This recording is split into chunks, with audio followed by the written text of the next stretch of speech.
سب دیکھنے اور سننے والوں کی خدمت میں محبت برا سلام۔ ایک جاوید ہاشمی کی تقریر میں سن رہا تھا اور وہ بیچارہ بے بسی کے عالم میں یہ کہہ رہا تھا کہ مجھے بتائیے کہ میں نے کوئی اگر یہاں پہ ایسا کام کیا جس سے میں نے دولت بنائی ہو، یا میرا کوئی بینک بیلنس ہو، یا کوئی میری پراپرٹی ہو، یا کوئی میرے پلاٹ ہو، تو سامنے لے کے آئیے۔ مگر جو سوال میں آپ سے کرتا ہوں اپنے جرنیلوں سے، اس کا جواب دو۔ اب یہ جواب جو ہے اسی وجہ سے اس کی فیملی کے اوپر آئی کا سخت دن آئے ہوئے ہیں، اور کئی فیملی کے ممبر ایسے ہیں جن کا 14 دن کا شاید ریمانڈ دے دیا گیا۔ یہ میں اس لیے آپ کو بتا رہا ہوں کہ جو ہمارے جرنیل ہیں یا بڑے بڑے سیاستدان ہیں، نواز شریف ہے، زرداری ہے، یا اور بھی لوگ جو ہیں، ان سے آپ نہیں پوچھ سکتے کہ آپ کے پاس یہ جائیداد کہاں سے آئی۔ آپ کو یہ سوال کرنے کا حق حاصل نہیں۔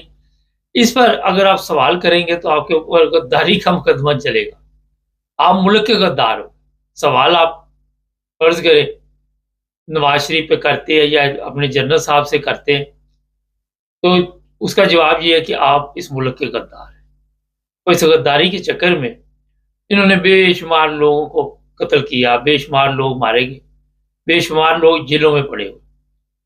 آپ کو یاد ہوگا یہ جاوید ہاشمی اسے ایک دفعہ پہلی دفعہ بڑی لمبی سزا سنائی گئی تھی، اور یہ میں بتا دیتا ہوں کہ اگر وہاں پہ جو آئین آپ دیکھتے ہیں، جو قوانین تبدیل ہوتے ہیں، اس میں جی صدر پاکستان کو استثنا حاصل ہے، فیلڈ مارشل کو حاصل ہے۔ ایک طرف یہ کہتے ہیں جی ہم بڑے پاک صاف ہیں، ہم قوم کی بڑی خدمت کر رہے ہیں، دوسری طرف انہیں یہ فکر بھی ہے کہ جو یہ خدمت کر رہے ہیں، کل کے اس کے جو رزلٹ آئیں گے وہ خطرناک ہوں گے۔ اس لیے بہتر یہ ہے کہ انہیں اسمبلیوں سے، کیونکہ یہ ہماری اسمبلیاں ہیں، ان سے جس طرح کی مرضی قوانین جو ہے وہ پاس کروا لو، اور ظاہر ہے جب بوٹ پالش کی عادت پڑ جائے تو جو مرضی پالش کرواتے رہو ان سے۔ دیکھیے یہاں پہ جو پاکستان کا سسٹم ہے اس کو آپ دیکھ رہے ہیں، ان کی نظر میں یہ ٹھیک ہے، کیونکہ دیکھیں ان کے گھروں میں بہترین زندگی ہے، ان کے بچے جو ہے ان کے پاس وہ والے پاسپورٹ ہیں جس میں کسی ملک کے ویزے کی ضرورت ہی نہیں، اور ایمبیسڈر کے پاسپورٹ ملے ہوئے ہیں ان کو، اور آپ دیکھ لیں کہ وہ کیسے دنیا میں ترقی کر رہے، لیکن پاکستان کی عوام ترقی نہیں کر رہی۔ پاکستان کی عوام کو یہ پتنگوں پہ لگا دو، لینوں میں لگا دو۔ میں کل دیکھ رہا تھا پولیس والے، اب وہ بھی کیا کریں، ظاہر جب بڑے ایسے کام کریں گے تو پولیس والوں کا بھی دل چاہتا ہے کہ کہیں نہ کہیں سے مال شال بنائے، اور وہ مال کے چکر میں کسی غریب سے 55,000 روپے مٹھور لیے، وہ میرا کو یہ پتنگ بیچتا تھا، کیا کرتا تھا، ساتھ اس کی پتنگیں بھی قبضے میں لے کے خود بیچنی شروع کر دی۔ جل ہوں گے نا، دوسرے گھر والے بھی ساتھ ذلیل و خوار ہوں گے۔ عدالتوں کو ججوں کو کہا ہوا طریق پہ طریق دیتے جاؤ، اور جب فیصلہ آئے گا دیکھی جائے گی۔ یہ میں اس لیے آپ کو بتا رہا ہوں کہ آپ وہاں پہ رہ کے سوال نہیں کر سکتے، آپ کسی سے پوچھ نہیں سکتے کہ جناب جرنیلوں سے کہ یہ دولت کہاں سے ہے۔ رحیل شریف کے بارے میں سوشل میڈیا پہ چل رہا تھا کہ کروڑوں کے پلاٹ، اربوں کے جائیداد فلاں جنرل کو دی گئی، فلاں کو دی گئی، نام لکھے ہوئے باقاعدہ طور پر بے شمار سپہ سالار جو وہاں پاکستان کے۔ اور ہمارے جو لوگ ہیں کچھ آ کے سوشل میڈیا پہ یہ کہتے ہیں جناب جو فوج کے خلاف بات کرتا ہے یا جرنیلوں کے خلاف بات کرتا ہے، ان کو پھر یہ گندی گالیاں دینے کے لیے سوشل میڈیا کا پلیٹ فارم استعمال۔ آپ نے پوچھ لیا یہ پلاٹ کہاں سے آئے، یہ گندی گالی ہوگی۔ آپ نے پوچھ لیا یہ جائیداد کہاں سے بنائی، یہ جناب فوج نہ ہوتی تو آج پاکستان نہ ہوتا، آج یہ ملک ختم ہو چکا ہوتا۔ اور بے وقوف و گدو، دوسرے ممالک میں بھی فوجیں ہوتی ہیں، ہر ملک کی فوج ہوتی ہے، مگر وہاں کی فوج کے پاس اتنی پاور نہیں ہوتی جتنی آپ نے دی ہوئی ہے۔ کس ملک میں فوج نہیں، مجھے بتاؤ۔ انڈیا دیکھ لو، بنگلہ دیکھ لو، ان کے لوگ جو ہیں ان کے اجلاس آ کے انگلینڈ میں ہوتے، ان کے جنرل آ کے انگلینڈ میں اجلاس کرتے، ہمارے ساتھ ہی ہے نا، ہم سائے ملک ہے، دور کیا جانی ہے۔ یہ میں 2-3 ملک آپ کو گنوا رہا ہوں۔ نیپال دیکھ لو، ہمارے سے کمزور حالات ہے، کبھی دیکھا کہ ان کی پارلیمنٹ کے لوگ لندن پہنچ رہے ہیں بات چیت کرنے کے، تیارے پکڑے ہوئے ہیں بس۔ یہ اس لیے کہ جو لوگ بھی اس طرح کی کہتے جی فوج نہ ہوتی, جنرل نہ ہوتے تو پاکستان کا یہ ہو جانا تھا. اگر یہ اپنے دائرے میں رہ کے کام کرتے تو آج پاکستان ترقی کرتا. انڈیا دیکھ لو, یورپین ممالک ان کے پاس خود جاتے ہیں, ہمارے پاس کون آتا ہے؟ کدھر سے آتے ہیں لوگ؟ کوئی بھی نہیں. وہاں پہ کون آتا ہے؟ کوئی بزنس نہیں آپ کے پاس جو کمپنیاں وہ بھی جا رہی, مگر آپ نے اس کو بھی کہنا ترقی. یہ اس لیے آج آپ کو میں نے بتایا کہ وہاں پہ رہ کے پاکستان میں آپ سوال نہیں کر سکتے. آپ کے پاس یہ آپشن موجود نہیں ہے کہ آپ کسی سے جنرل سے یا کرنل سے یا کسی سے پوچھ سکے کہ آپ کے پاس یہ پراپرٹی کدھر سے ہے. یہ جو لوگ ہیں آ کے عدل و انصاف کی باتیں کرتے ہیں, جو قرآن کی آیات پڑھتے ہیں, آپ ان سے پوچھو کہ اگر اسلامی تعلیمات آپ دیکھیں تو اس میں تو یہ بھی ہے, جو اس وقت کے خلفاء تھے ان سے یہ بھی عوام حق حاصل رکھتی تھی کہ آپ کے پاس یہ دوسری چادر کہاں سے ہے. ان کے اوپر تو کیس نہیں ہوتے, مگر یہاں پہ ان سے آپ پوچھ کے دیکھ, آپ کو اسی وقت غائب کر دیا جائے گا, آپ کی نسل کو تباہ کر دیا جائے گا. یہ فرعون اور دوسرے جو آپ کہتے ہیں جابر حکمرانوں کی نسلیں جو آج پاکستان پہ قابض ہے, انہوں نے عوام کا جو اشر کیا ہوا وہ میرا خیال آپ کو روزانہ کوئی نہ کوئی چیزیں سامنے نظر آتی. اتنی شرمناک چیزیں آتی ہیں سامنے جس کا آپ تصور بھی نہیں کر سکتے. لڑکیاں ہیں وہ ذلیل و خوار ہو رہی, کسی کی ویڈیو بنی ہوئی ہے, وہ پولیس اسٹیشن جاتی ہیں, وہ پولیس والا سب سے پہلے کہتا ہے جی میں تو اس کے اوپر ہاتھ صاف کروں, پہلے میں تو اپنی طبیعت ٹھیک کروں. کوئی کسی کو فرق نہیں پڑتا. کسی کے ذرا سا یہ آپ کا آئی جی تبدیل کیا, وہ حرام خور کی اولاد, وہ حرام خور ان کے لیے کام کرتا رہا. اس نے اتنا ظلم کیا جس کا آپ سوچ نہیں سکتے. اتنا ظالم انسان تھا. اور اس کے ساتھ جو کتے والی انہوں نے کرنی, ہم نے نہیں کرنی.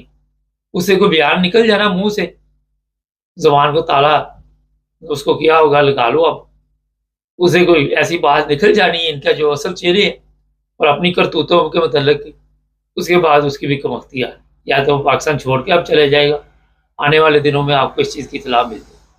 پاکستان میں اس کے لیے رہنا مشکل ہو جائے گا, کیونکہ جو اس کی کرتوتیں تھی اب دوسرا لے آئے, اس کو استعمال کریں گے لوگوں کے خلاف, پھر تیسرا لے آئیں گے, اور لوگ اسی طرح ان کی جو آپ کہہ سکتے ہیں کہ ان کے تشدد کا شکار ہوتے رہیں گے اور ان کے ظلم کا شکار ہوتے رہیں گے.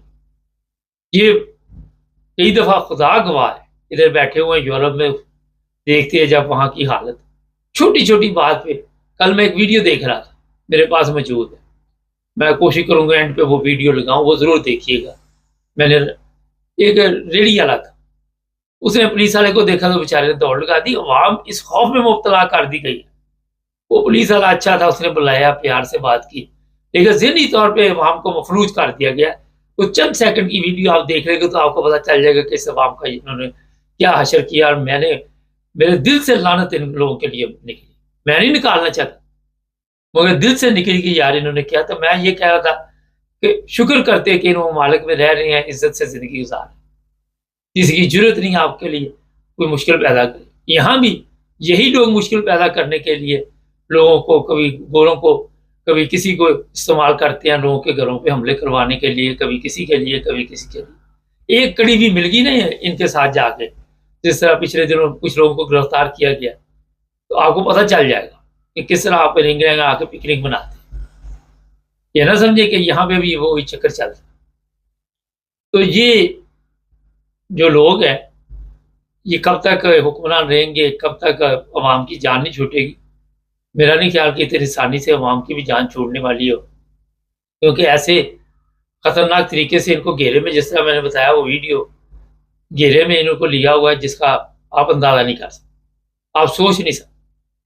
ایک جو قوم ہے اس کی حالت یہ کر دی گئی ہے کہ خوف, ڈر, قطاریں, لوٹ مار, ایف آئی آر, پولیس کے, اب ہزاروں کیس یہ پتنگوں کے چکر میں لوگوں کے اوپر ڈال دیے گئے ہیں. عدالتوں میں کھجل ہو, عدالت میں چلے جائے لوگ ذلیل ہو رہے, ہاسپٹل چلے جائے لوگ ذلیل ہو رہے. یہاں دیکھ لو آپ, یہاں بھی عدالتیں ہیں, ہاسپٹل ہے, سب کچھ ہے, مگر کسی کو کوئی اتنی پریشانی نہیں، زندگی کے ساتھ ساتھ سب کچھ ہے، یہ ظاہر ہے، لیکن عزت احترام تو ہے نا۔ یہاں پہ جو قوانین ہے اس کا احترام کرنا پڑتا ہے۔ پچھلے دنوں میں ایک دوست کے پاس بیٹھا ہوا تھا، وہ کہنے لگا یار میں یہاں پہ گاڑی چلا رہا تھا لندن میں، 5 میری سپیڈ سے زیادہ تھی، تو کہتا مجھے کھاتا ہے، تو میں نے ان کو کہا نہیں یہ 60 ٹرک والا تھا اس کی وجہ سے ہوا ہے، کوئی کہانی بیان کی ہوگی کیونکہ معاشرے کا یہ حصہ ہے۔ انہوں نے دوبارہ وہ ویڈیو نکال کے تصویریں بھیجی کہ نہیں یہ چاند جو چڑھا ہے یہ آپ کی وجہ سے چڑھا ہے۔ میں نے پوچھا پھر ہوا اینڈ کیا ہوا اس کا؟ کہتا جی اینڈ یہ ہوا کہ 375 پاؤنڈ کے قریب جرمانہ آیا گیا اور 3 پوائنٹ لگ گئے، اور 3 پوائنٹ لگنے کا مطلب یہ ہے کہ یہاں جو انشورنس ہے وہ بھی مہنگی ہوگی۔ اب بات جو اصل میں ہے نہ، اس کو کسی نے کہا کہ جاؤ وہاں عدالت میں جاؤ، تو کسی نے دوسرے نے مشورہ دیا وہاں پہ جاؤ گے اور مصیبت پڑ جائے گی اور پیسے بھی لگیں گے اور آپ کی غلطی بھی ہے، ان کے پاس ویڈیو ہے سب کچھ ہے۔ یہ ہے قوانین کا احترام۔ خود ہی بندے کو پتا کہ عدالت میں جاؤ گے تو وہاں پہ کیا ہوگا۔ میرے ساتھ بھی ایک دفعہ ہوا تھا اور 3 پوائنٹ کے چکر میں بھی عدالت میں چلا گیا تھا۔ اللہ غلطی تھی لیکن اس میں کوشش کی کہ کسی طرح بچت ہو جائے، لیکن میں بتاتا ہوں وہ ہم نے گھر چینج کیا، ایک لیٹر آ گیا وہ مس ہو گیا، بعد میں ایک عدالت میں جا کے حلفیہ بیان دینا پڑا کہ یہ جناب کھاتا میں ملا ہی نہیں۔ ایک دن پورا اس میں خجل ہوا، 20 پاؤنڈ پارکنگ کے لگ۔ ابھی یہ خط کا معاملہ تھا کہ ملا نہیں، دوسرا بعد میں دوسری عدالت جانا پڑا، ایک دن اور خجل ہوئے اور 100 پاؤنڈ اور جرمانہ پڑا۔ تو یہاں کے جو قوانین ہے وہ اتنے سخت کر دیے کہ یہ جرمانے کی ٹکٹ انگلینڈ میں پہلے 60 کی تھی، مجھے کوئی بتا رہا تھا آپ 80 کی ہوگی۔ تو انہوں نے قوانین کے سے پہلے عوام کو یہ بتایا ہوا ہے کہ آپ نے کیسے یہاں زندگی گزارنی۔ جب آپ یہاں پہ نرسری میں جاتے ہیں، کنڈر گارڈن جاتے ہیں تو وہاں بتاتے ہیں، اسکولوں میں بتاتے ہیں، ہماری طرح نہیں کہ عوام کو جہالت میں رکھ کے تو بعد میں جرمانے ٹھوکنے شروع کر دو، پھر سمجھ ہی نہ آئے، عقل ہی ماری جائے۔ تو جناب اب وہ ویڈیو بھی دکھاتا، آپ کو چینل کو سبسکرائب کریں۔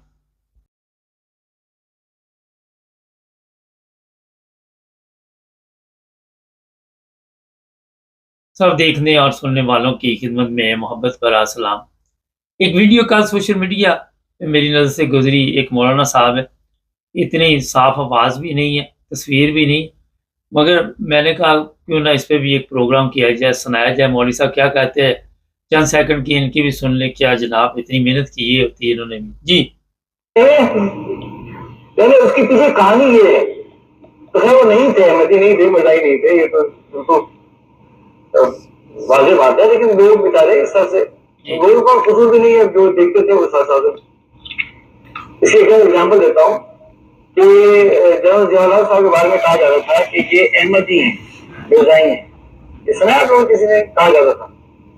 تو میں نے اسے تحقیق کی کہ کیوں بچارے کہہ دیتے، تو لوگ جو آرمی کے لوگ تھے انہوں نے مجھے بتایا کہ وہ اس لیے کہا کرتے تھے کہ آرمی کے اندر ایک زمانہ ایسا تھا کہ جس میں 5 وقت کی نماز صرف مرزائی لوگ پڑھتے تھے۔ اچھا یہ اگر احمدی ہے نا، یہ ذرا آواز کا ٹربل آ رہا ہے، مگر جو بات وہ بتا رہے ہیں وہ یہ ہے کہ ضیاء الحق کے اوپر الزام لگا تھا کہ یہ احمدی ہے، اور وہ تو الفاظ دوسرا استعمال کر رہے ہیں، مرزئی ہے۔ خیر، تو جب تحقیقات کی گئی کہ لوگ انہیں کیوں احمدی کہتے ہیں تو انہوں نے کہا کہ آرمی میں اس وقت سب سے جو زیادہ 5 وقت کی نماز تھی وہ احمدی پڑھتے تھے، اس وجہ سے ان کو کہا جاتا تھا کہ یہ جو لوگ ہیں یہ احمدی ہیں۔ اور ضیاء الحق پہ بھی اسی وجہ سے جو الزام لگا، اور اس کی وجہ انہوں نے یہ بتائی، خلاصہ کافی لمبا ہے، لیکن جو چیز ہے کہ سب سے پہلے میں بتاؤں کہ جو آرمی آج دیکھ رہے ہیں آپ، یا 1965 کی جنگ میں آرمی جو تھی یا اس سے پہلے جو آرمی تھی، جو آرمی کا اس وقت عزت اور مقام تھا، جو رتبہ تھا، جو لوگ آرمی کو دیکھتے تھے، فوجیوں کو دیکھتے تھے، ان کے دل میں محبت پیدا ہوتی تھی، اور خلوص پیدا ہوتا تھا اور فخر محسوس کرتے تھے کہ یہ ہماری پاکستان کی فوج ہے اور ہمیں اس پہ فخر ہے۔ اس وقت جو آرمی تھی 65 میں، اس کے بعد چلو ضیاء الحق کے دور میں بھی آپ لگا لیں، لیکن اس کے بعد ضیاء الحق کے دور کے بعد معاملات کچھ ایسے بگڑے کہ جو سنبھل نہ پائے، اور نہ کسی نے یہ کوشش کی۔ نمبر گیم اور بھی کئی چیزیں تھی، سیاست آ گئی آرمی میں، سیاست آنے کی وجہ سے یہ آرمی جو تھی وہ اپنا مقام کھو بیٹھی۔ میں کوئی آرمی کے خلاف نہیں، میں وہ چیزیں بیان کر رہا ہوں جس کی وجہ سے آج ہمارے جو فوجی ہے ان کو لوگ اتنی عزت نہیں دیتے ہی نہیں، اگر میرے سے تو پوچھے۔ اللہ عام فوجی کا اس میں کوئی قصور نہیں۔ اچھا، یہ جو مولانا ہے، یہ نئی ویڈیو پرانی کا ایشو نہیں ہوتا، ایشو یہی ہے کہ ان کو یہ بھی فکر ہے کہ جی احمدی جو ہے وہ نماز 5 وقت کی پڑھتے ہیں، اور یہ نماز کیوں پڑھتے ہیں؟ اب یہ مولانا خود ہی کہہ رہے ہیں، میرے پاس یہ ریکارڈ موجود ہے، کہ دوسرے لوگ نہیں پڑھتے تھے 5 وقت کی نماز، جو فوج میں تھے وہ نہیں پڑھتے تھے، اور جو بھی پابندی سے پڑھ رہا تھا وہ احمدی تھا۔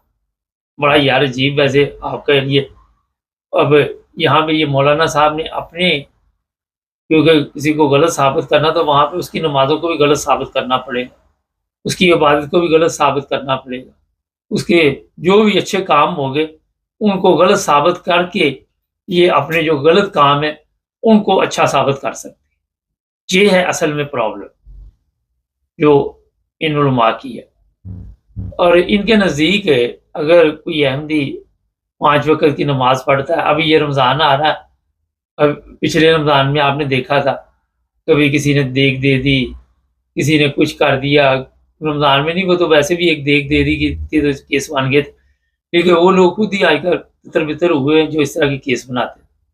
جو معاملہ ہے اس میں وہ یہ ہے کہ بھی نماز پڑھ رہے ہیں تو آپ کو کیا تکلیف، آپ کو کیا مسئلہ؟ اگر یہاں پہ چلو جی ایک سوال اٹھا لیتے ہیں، ضیاء اللہ کے دور میں یہ کہتے جی نماز جو تھے وہ 5 وقت کی، احمدی جو تھے آرمی میں تھے، اس وقت آرمی کو کیوں نہیں تکلیف ہوئی کہ یہ لوگ نماز پڑھتے تو ان کو روکا جائے؟ ایک سادہ سا سوال ہے، آرمی کے جوانوں نے کیوں نہیں اس وقت احتجاج کیا کہ انہیں نماز سے روکا جائے؟ ظاہر ہے سینئر افیسر بھی ہوں گے جو بھی وہاں پہ ہوں گے، انہوں نے کیوں نہیں ان کو کہا جی آپ نماز نہیں پڑھ سکتے؟ مگر کیونکہ وہاں پہ پتہ ہے کہ سسٹم کیسے چلانا ہے اور ہر بندے کو عزت احترام سے دیکھنا پڑتا ہے، اس کا حال ہی یہ نکالا انہوں نے، ویسے کیا انہوں نے کہا کہ یار یہ تو نماز وغیرہ پڑھتے ہیں آرمی میں بھی، اور ہمارے لیے یہ مشکل ہو جاتا ہے کیونکہ ہم نے پڑھنی نہیں ہوتی۔ اب دو چیزیں ہو جاتی، ایک تو جب کوئی احمدی وہاں پہ نماز پڑھے گا اس کی تعریف بھی کرنی پڑے گی، دوسرا یہ کہ آپ پاس نہیں پڑھ رہے تو آپ کے لیے مشکل پیدا ہوگی، وہ کہیں گے یار یہ پڑھتے نہیں۔ دو سوال ہو گئے نا، اور اس کے جوابات کا حال یہ نکالا گیا کہ آرمی میں احمدیوں کو وہاں پہ جس طرح ایک لمٹ میں رکھا جاتا ہے یا ان کو جو بھی ذمہ داری دی جاتی ہے، عہدے دیے جاتے ہیں، وہ انہوں نے اس کا حل یہ نکالا۔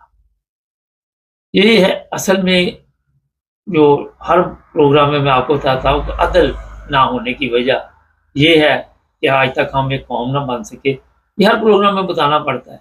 وجہ یہ ہوتی ہے یاد دہانی کراؤ، شاید کسی کی عقل میں کوئی تھوڑا سا بھی دماغ میں کوئی گنجائش ہو تو گھس جائے یہ بات۔ آج دیکھ لیں آج کے حالات میں جو پچھلے کئی سالوں سے چل رہا تھا پاکستان میں، لوگوں کے اوپر نماز پڑھنے پر کیس ہو رہے تھے، لوگوں کے اوپر اذان دینے پہ کیس ہو رہے تھے، لوگوں کے اوپر روزہ رکھنے پہ کیس ہو رہے تھے، لوگوں کے اوپر کوئی بھی نیک کام کرنے کے لیے کیس ہو رہے تھے۔ لیکن دوسری طرف آپ دیکھ لیں جو لوگ بھی غلط کام کرتے چاہے وہ کسی بھی محکمے سے تعلق رکھتے، وہ جواری ہیں، وہ زانی ہے، وہ شرابی ہے، نیک کام نہیں ہے، ان پہ کیس نہیں ہوں گے۔ یہ مولوی پکڑے جائیں گے، علماء پکڑے جائیں گے، بچہ قابو کیا، یہ کیا، وہ کیا، سمجھ گیا، لڑکی کے ساتھ زیادتی، عورتوں کے ساتھ زیادتی، ان کے اوپر کیس نہیں ہوں گے۔ وجہ آج کے حالات میں پاکستان جس جگہ پہ پہنچ چکا ہے وہاں سے واپسی ناممکن ہے۔ لوگ کہتے ہیں جی نہیں جی نہیں، ہو جائے گا، سب ٹھیک ہو جائے گا، یہاں پہ حالات بہتر ہو جائیں گے، ہر قوم پہ زوال آتا ہے، ہر قوم پہ مصیبت آتی ہے، مگر ہمارے تو مصیبتوں کے انوار لگے ہوئے ہیں۔ جس طرف بھی آپ جاؤ کسی نہ کسی رنگ میں مصیبت آئی ہوئی ہے۔ کوئی نہ کوئی ایسا، کل جو میں نے پروگرام کیا تھا وہ جو لیاس چنوٹی صاحب کا، کسی نے لکھا کہ لیاس چنوٹی صاحب کو کون جانتا ہے؟ چنوٹ کے لوگ تو جانتے ہیں نا لیاس چنوٹی۔ میں ایک بات بتا رہا ہوں، بات جاننے کی نہیں، بات یہ ہے کہ غلط بات جو بھی کرے، کوئی کسی کو جانتا یا نہیں جانتا، ہمارا مقصد تھا اس سے پردہ اٹھانا۔ ہمارا مقصد تو ہوتا ہے کہ حقیقت کیا ہے اس کو سامنے لے کے آنا۔ اب ان مولانا صاحب کا جو پرابلم ہے، یہاں پہ میں نے ان کی کافی لمبی تقریر تھی، مکمل تو نہیں سنی، جتنی بھی سنی وہاں پہ اور کوئی بات نہیں تھی، وہاں پہ یہی تھی کہ یہ جو احمدی ہیں وہ اللہ تعالیٰ کی عبادت کرتے ہیں، اور یہی ہمارے لیے سب سے بڑی پریشانی۔ اچھا جی، چلو جی، یہ آپ کے لیے پریشانی تھی، پر اپنے لوگوں کو عبادت کر کے اپنے حالات چینج کرنے۔ اگر آپ سمجھتے ہیں کہ آپ کی عبادت میں دم ہے، آپ کی عبادت میں طاقت ہے، آپ بڑے نیک ہیں، بڑے مخلص ہیں، آپ ہر لحاظ سے اچھے ہیں، تو پھر آپ کیوں نہیں یہ کوشش کرتے؟ اب کیوں یہ قوم آج بھٹک چکی ہے؟ کہ اس قوم کا بیڑا گرک ہو چکا ہے۔ یہ ابھی پسند ہے، وہاں پہ مسجد میں دیکھیں گے کتنے لوگ آپ کی آئیں گے، وہ سب پتنگ بازی میں لگے ہوں گے یا تماشبینی میں لگے ہوں گے، لیکن آپ جہاں پہ بلائیں گے وہاں پہ نہیں آئیں گے۔ اللہ آپ کو تنخواہیں بھی آپ ملتی ہیں 25,000 لوگ پھر بھی آپ کی بات سننے کے لیے تیار۔ آج بھی لوگ جو ہے وہ دور ہو گئے آپ کی مساجد سے، ان کو پتا ہے کہ مسجد میں جائیں گے کوئی نہ کوئی ہمارے لیے ٹینشن پیدا ہوگی۔ ہونا تو چاہیے کہ مسجد میں جائے تو وہاں پہ ذہنی سکون ہو، ذہنی کوئی ایسا تسکین پہنچے گی، اس کی وجہ سے دوبارہ بھی بندے کا دل آئے کہ یار جائیے، جا کے میں عبادت کروں۔ ابھی میں دیکھ رہا تھا ایک چلتے رہتے اشتہار سوشل میڈیا، مسجد کی چھت پڑنی ہے، جنہوں نے چھتاں پائی ہیں اتنے کیا ہو رہے، وہاں پہ کیا کر رہے، وہاں پہ کون سی عبادت ہو رہی، کون سا اسلام جا رہا ہے، کس اسلام کی وہاں پہ باتیں ہو رہی؟ اگر آپ اتنے اچھے تھے تو گورنمنٹ کو آپ پہ پابندی کیوں لگانی پڑی کہ ہمارے کہنے پہ آپ نے، اگر ہم کہ آج دن ہے تو دن کہنا، رات کے تو رات۔ اگر آپ وہاں پہ یہ اسلام کی باتیں کر رہے ہوتے تو یہ 25,000 میں یہ 4 من کے علماء کیوں گورنمنٹ کو خریدنے پڑے؟ وہ اس لیے خریدے کہ آپ اسلام نہیں بتا رہے تھے، آپ انتشار پھیلا رہے تھے۔ فائدہ ان سے بھی کوئی نہیں ہونا ہے قوم کو، ان کے خریدنے کے بعد بھی آپ سے قوم کو کوئی فائدہ نہیں۔ آپ نے اپنا جو قیمتی وقت وہ اسلامی ریسرچ پہ کیا ہی نہیں۔ اسلامی ریسرچ تو یہ ہوتی ہے کہ مختلف مذاہب، مختلف فرقوں کے ساتھ آپ بات چیت بھی کریں، ان کی بھی سنیں، اپنی بھی سنائیں۔ جب آپ نے وہاں پہ پابندیاں لگا دی، وہاں پہ آپ نے کوئی دوسرے لوگوں کو فرض کرے اہم دی، ان کو یہ موقع ہی نہیں دیا کہ آپ بتائیں کہ اصل اسلام کیا ہے۔ باتیں آپ وہی کر رہے ہیں۔ اب کسی مجھے بتائے، اچھا سادہ سا سوال، کافر کو کوئی، اس کو کیا ضرورت ہے 5 وقت نماز پڑھنے کی؟ یہ مجھے بتائیے۔ یہ آپ چلے جائیں، جو لوگ بھی کافر ہیں، جو دہری ہیں یا مسلمان نہیں ہیں، ان کو کیا ضرورت ہے کہ اپنا 5 وقت وہ وضو بھی کرے، صبح سرگیلے اٹھے، اٹھ کے بھی نماز پڑھے، پھر مسجد میں بھی جائے نماز پڑھے، بار بار وضو کرے نماز پڑھے؟ اس کو کیا ضرورت پڑی ہوئی ہے؟ آپ کبھی گئے ہیں چرچ میں جا کے ان کی عبادت کی؟ کبھی آپ نے جو بھی یہ فرض کرے ہندو ہیں ان کے بتوں کو پوجا جا، یا جو بھی مذہب دوسرے ہیں ان کو کبھی آپ نے کوئی ترجیح دی؟ نہیں نہ دی۔ تو وہی بندہ عبادت کرے گا جس مذہب سے وہ تعلق رکھتا ہو۔ اپنے آج کے دور میں تو اپنے مذہب کی عبادت کر لو تو بڑی بہادری ہے، دوسرے کی آپ نے کہاں جا کے کرنی، یا دوسرے کا تو آپ کو پتہ ہی نہیں۔ اور نماز تو وہی پڑھے گا جس نے سیکھی ہوگی، جس کو نماز آتی ہوگی، جس کو اس کا پتہ ہوگا کہ اس کا مقصد کیا ہے، اس کا فائدہ کیا ہے۔ یا کوئی بھی روزے آ رہے ہیں، کوئی روزے دار تبھی رکھے گا، کوئی بھی عبادت۔ اس جہالت سے باہر نکلنے کے لیے آپ کو پاکستان میں آخر پہ وہی کہوں گا، سب مل بیٹھے ایک دوسرے کی بات سنیں، شاید دوسرا آپ کو بہتر رنگ میں بتا سکے کہ اسلام کیا ہے، اسلامی تعلیمات کیا ہے۔ آج اپنے ملک کی حالت دیکھ کے بندہ دیکھ لیتا کہ یار یہ غلط جا رہے ہیں اور اس سے فائدہ نہیں۔ ڈاکٹر کے پاس جاتے ہیں، اگر میڈیسن لیتے ہیں فائدہ نہیں ہوتا، پتہ چل رہا ہوتا ہے بیماری بڑھ رہی ہے، پھر ڈاکٹر بدلتے ہیں نا ہم لوگ، کہ نہیں بدلتے؟ اسی طرح آپ یہ دیکھ کے کر کے شاید اسے